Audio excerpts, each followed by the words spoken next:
I was very happy that Satish speaks very candidly about the Kenyan talent that I have always explained to the people of our great nation, that our human capital is the greatest resource that we have as a country.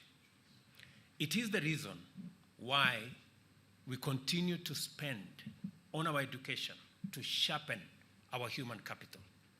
This year, we are spending the largest budget ever in the history of Kenya on education.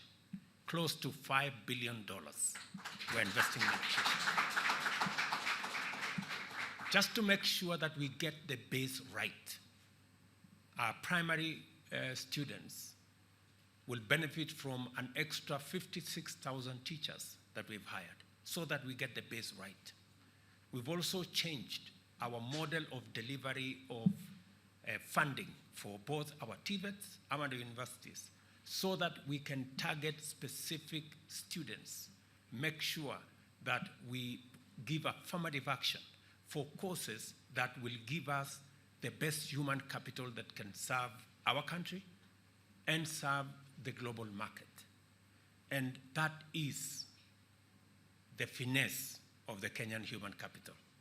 And it is the very reason that we continue as an administration to focus very keenly on delivering quality education and making it possible for every student from every background to get an equal chance at being their best by making sure that we make the whole education infrastructure democratic and make it possible for many of our students to get quality education.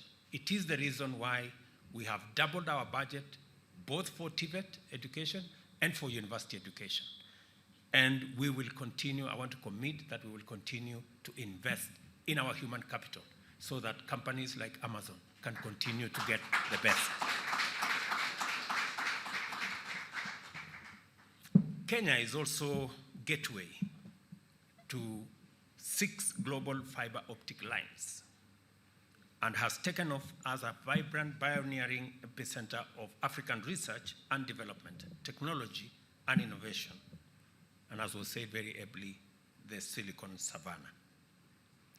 Earlier this year, during the American Chamber of Commerce event in Nairobi that was being referred to by Mr. Njiru there, I made a strong win-win case for American firms to choose Kenya in their own best strategic and business interests and in the interest of our bottom-up economic transformation agenda, citing the policy and institutional arrangements that we have laid down to make it possible, easy, and advantageous to choose Kenya.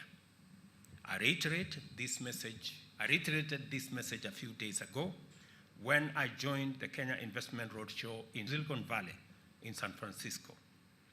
I also held discussions with AWS's executives in New York at the Kenya mission to the United Nations, where we agreed on sustaining the development of a conducive business environment for them to expand their investment in Kenya. I hope we make another deal again today. And I will keep my path. And as was said by my good friend from Safaricom, your presence now as a company in Nairobi is the next step. Tell me what you want me to do, and I promise you I will. So that, I affirm my commitment to follow through with the undertakings I gave and to go further and take measures necessary to ensure that the policy framework on which the digital technology ecosystem stands is a tide that lifts all boats, local as well as international.